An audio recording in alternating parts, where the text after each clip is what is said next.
Hakushia machlokes. Haba Shmuel's.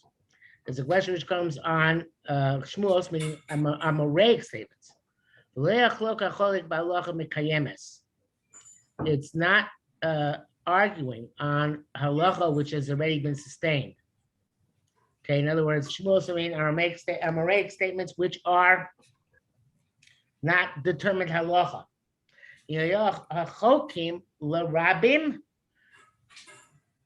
If there are people who are arguing on the statement made, in other words, the kushya is not a clarification; it's a challenge.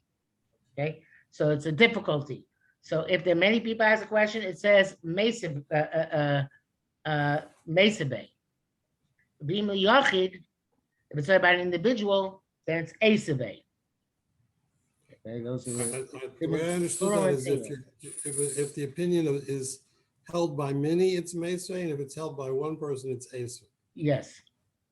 Okay. And there's a little the Hagos Yabit changes a bit to make this a little more palatable. He says, "Chokim Rabim, Asim Meisvei, V'im Yachid Esvei." In other words, we're talking about the people asking the question, not people upon whom the question is being asked. Okay. Okay. Okay. So let's go. Piruk. The answer who Piruk Hakushia. And there's no disagreement, then it's considered to be sustained halacha. Okay. Now, Afushe Plukta Lo Mavshina.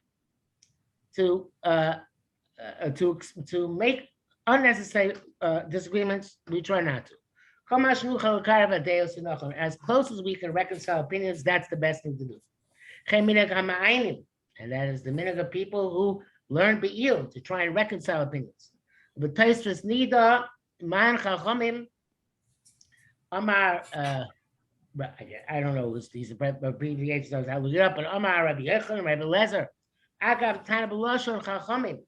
Even though it says Chachamim and Rabbi Lezer was an individual, Nichlei Lukmei Kitana, he'd rather set up this statement of Chachamim as an existing Tana. Below Lema Shlosh Machlokes Davar, not say there are three different arguments, three different opinions in the matter. And this is this that the people learn be'iyun, flee from making a third opinion. Hevi, whoever that is, Shem Yud, Shem is something probably, Shem Haran, Shekasher Nireh Amoroim, Shesova Mamar, Lomar, when Amoroim saw that a statement tolerates Lomar being saying Shem Chokim, that it's not a machlokes, Avo Bishu Dochav Tzas, even though it's a little bit Dochuk, Ein Lo Lomar Shechokim, we shouldn't say that they argue. Okay, it's kind of like Occam's razor. Don't make an argument, you don't have to make an argument. Okay. Even if because it's a little bit doichak.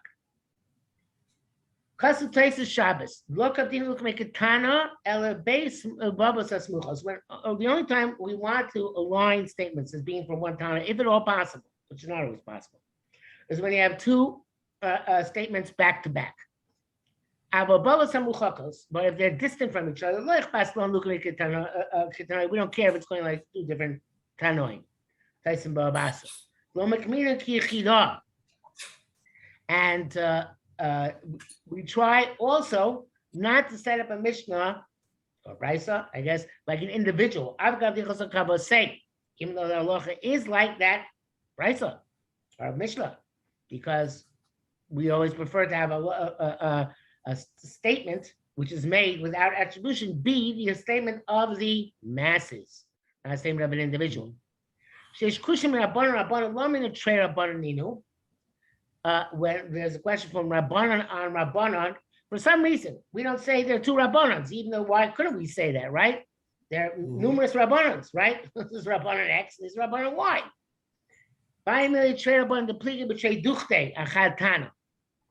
That's two Rabbanons who argue in two places on the same Tana. And Matzil also Rabbanon Pligi B'Shar Duchtei Im Acher But if there are Rabbanan who argue on other Tanoim elsewhere, there's no reason not to say that they're two Rabbanan. So it's only when two Rabbanan argue on one, they'll find two cases. The Rabbanan argue on a specific Tana. We we don't say it's to the Rabbanan. Presumably, we're talking about a case where they're arguing with the same statement of the same Tana.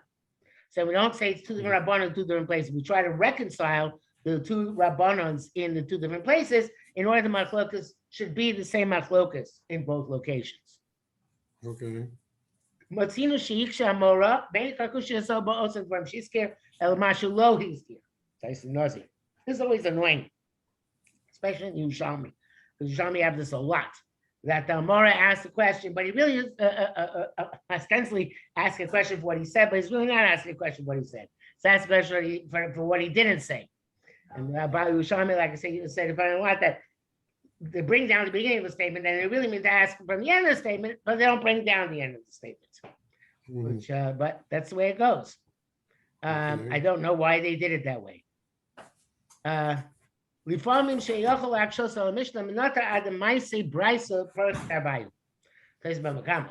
could have asked in a Mishnah, but we knew we had a brisa up our sleeve, and therefore we had to put down the brisa in order to ask the question on both. Sometimes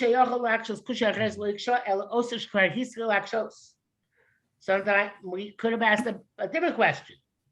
In other words, we have more than one question up our sleeve. But once you start asking a question, I guess we follow through on it, even though we could have gone on to a better question. Okay. Sham.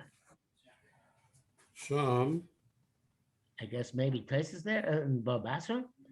Sometimes the challenger makes a question from the beginning of a Mishnah. And the question could be rejected as far as the beginning of the Mishnah goes, but the end of the Mishnah evidently cannot. In other words, they rely actually on the Seifa. That's only if there is a simple rejection of the ratio. That was a strong question. Then it's appropriate to ask the maksha. I guess came in the ratio in a kusha cloud. In other words, if it's a much stronger question from the Seifa, and the ratio was a I'm not sure exactly what you say. I think you say that if the ratio was a tchia ba'alma, meaning that it was not a strong question, then we'll ask on the ratio, and even though it's based on the Seifa. But if it's a strong question, then you really should ask from the Seifa itself. It came the ratio in a kusha cloud, because the ratio is not difficult at all. And we're going to attack the Amora, who based the question on the ratio when he should based on the Seifa. Also, he has two questions. There's a weakness in one question. We also incline on the second question.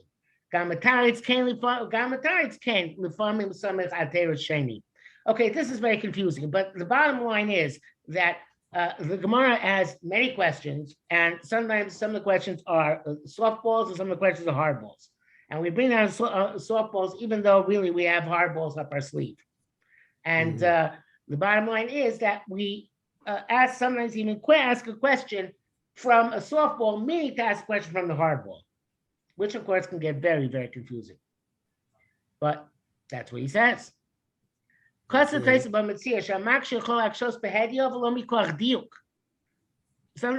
person who asks question from an explicit statement and not from an inference, but he really means to ask from the inference. That's the derech. Gam sham kachu upeirush Rashi sham shemitam agav dihiksha mikodem mikoch dukya. I'm not sure what it means like gam sham kachu. Yes. Okay. If that's the case, What? He's saying Yachol Akshos Behedja. You could have asked an explicit question and not just from a diuk, but nonetheless it asked from the diuk. And Tosfos says that's normal, and Rashi says that's what's going on there in this case. Shumitam agav dihiksha mikonim koach diuka. That just by the way, it's asking the diuk. I guess I sort of read it. I don't know. A second here.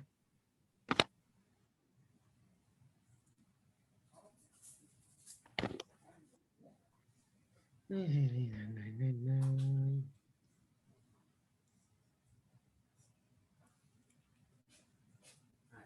want to stay out? No, I need to clean up.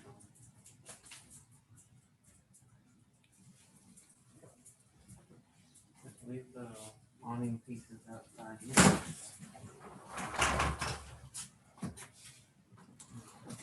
Let's see the spaces here.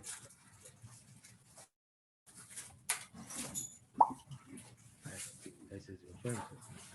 And I'll do a mass with the ha. Oh.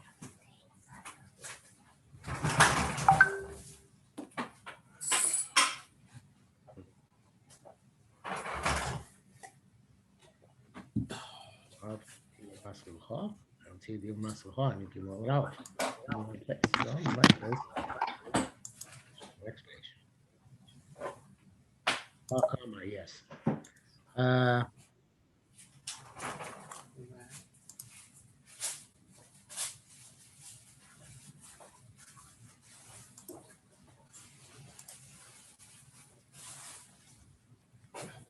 Long places. Where are you reading? You give them on the base. You can see my screen, right? I'm sorry? Can you see my screen? I see your screen, but Yeah, I was looking on places. It's this places. Below Duke I don't see the Tosfos. You don't?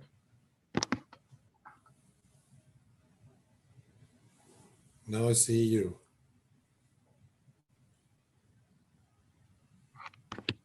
What about now?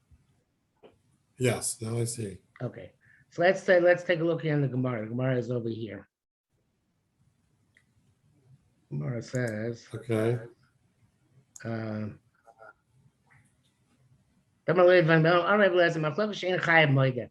Machlokas is when the person is the star. They found a star, and the person who's obligated by the star denies it. That the star is valid, right? So the if the star doesn't have doesn't stipulate that the property is under lien, you can't collect neither from a property under lien or even from free and clear property. Rabbanan Savre that you can't collect from free and clear property. But if the person who's obligated concedes the point, everybody agrees to give back the document to the malveh, to the lender, and he gets to use it. We're not afraid that it was already paid back or that they're trying to set up a ruse to try and cheat the buyers who bought property from the lobeh. So when even when the person obligated star concedes to it. He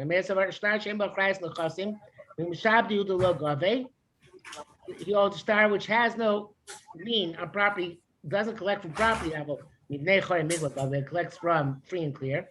Let's say you can even collect from property with a lien because you don't need to have a chrayas in the star. But if the person doesn't concede, you sure don't give it back regardless. The Shein Lepiron, we're afraid of that it might have been repaid. Tanakh Rabbi Yochanan Tifta Rabbi Elazar, Bechada, to the Shmuel B'Tarte. We have a question for a brisa which rejects Rabbi Eliezer 1 point, and Shmuel on the second point. 2 points. Matzah Shitr Rechov Yesh B'Machrayis Nechasim. You find Shitr Rechov they have a Achrayis written into them, lien written in. Api Shneim Bodin, even though they both concede it's a legitimate star, Lo Yachzir Lo Lazeh V'Lo Bazeh. Don't get back to either one of them. Ein B'Machrayis Nechasim. They don't have lien in the star. Machalov and Modef, the borrower concedes. Yachzir L'Malveh, give it back to the lender. Ain't love and motive. He doesn't concede. Lo Yachzir Lo Lazeh. Don't get back to either one. Divrei Meir, Shiur Meir Omer, she started Sheyesh by Machrayis Nechasim, going to Nechasim Shubadim. If it has Achrayis, then you collect from lien, property and lien. Shein by Machrayis Nechasim, going to Nechasim B'nei Chorin. If you otherwise you take just from free and clear. No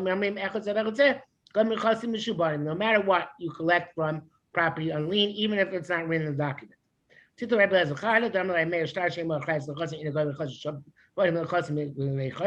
see it's not true. We see who do collect from free and clear property. I don't know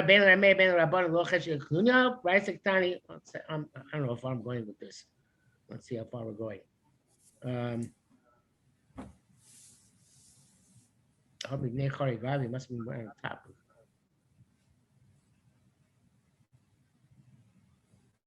Let's see what he says here. Below you have a matzi matzi suya diktani beheaded with government chosim b'nei chayrin.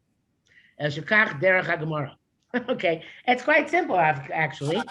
It says he's saying that it says here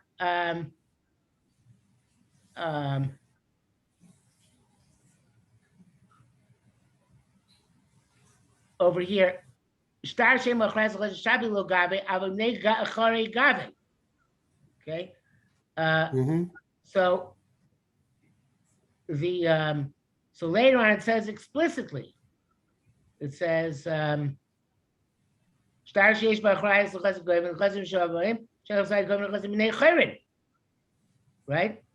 It says explicitly. Why before did they have to make an inference out of it?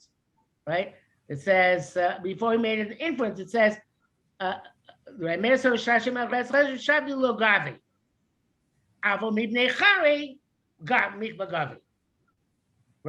That's an inference. Right. He changes avol to ha. But later on we have Bryce that says explicitly that according to Rabbi Meir, that you gave it from the Chasim B'nei Chayrin. So I have to make an inference. That's the way the Shas does it. It makes inferences even though it doesn't have to make inferences. Okay. That's all that means. All right. Okay. Let's see what.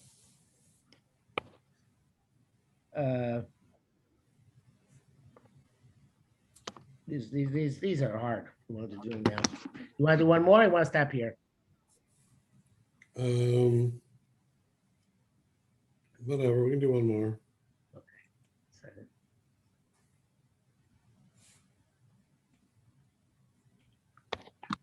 So, because of the Shevis, so whatever it is, Nasi Mishnah, because of the Shabbos, the Ramasal make kind of have a Matzi Mitzvah, Brisa Gufa, Rachel the Seifa. We're going to ask a question from the beginning of the Brisa to the end of the Brisa. Masha the Masnisan Hada Piruche. Sounds like it's actually asking on a Mishnah. When we read B'chem Matzina B'chulei, the Eno Makri Kokachin Makshim Ne'abeim Mitzad Zulasa. Okay, again, without seeing the case, I don't know what it's about, but we're not so. If we have two sources to ask from, we don't really care if we ask a contradiction internally or externally. Rashi on Lopiers came Zelshon has Sefer because Sefer Kule Bekasha Reshi Sefer. As of Rashi, she takes up the Kushishimi Nelba, Yasem Chazakam Hashem Yemel Zulasa. Okay, so it's a Machlekas Rishonim. It's a question internally in a Bryce or in a Mishnah, more of a question than a question externally. So Taisus holds it doesn't matter. A question is a question. It doesn't matter if it's an internal contradiction or not.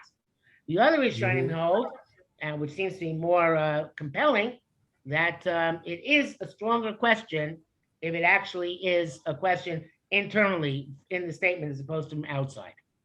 I think that's the way we learn all the time. Contradictions are more strong questions when internal contradictions are stronger questions. I mean, Lamay Nafkamina, why? What? Lamai If you nafkamina. want an internal contradiction, sometimes we end a study with a kasha, right? We end with a kasha. We don't Yeah. resolve the question. So if you end with if you have an internal contradiction, it's much more likely to be a determinative, dispositive question than it is if it's a question from one source, another source. That's what I think nafkamina would be. We have to find examples in order to really see it clearly. Mhm. Okay, the next one looks very interesting. I think we should learn it later this week because I don't think Sunday next week we're going to be able to learn because we're leaving on Sunday. All right. So we Okay. can try for later in the week. Let's Okay. make up time by WhatsApp. All right. Shkoch. Okay. Take care. Have a night. Bye.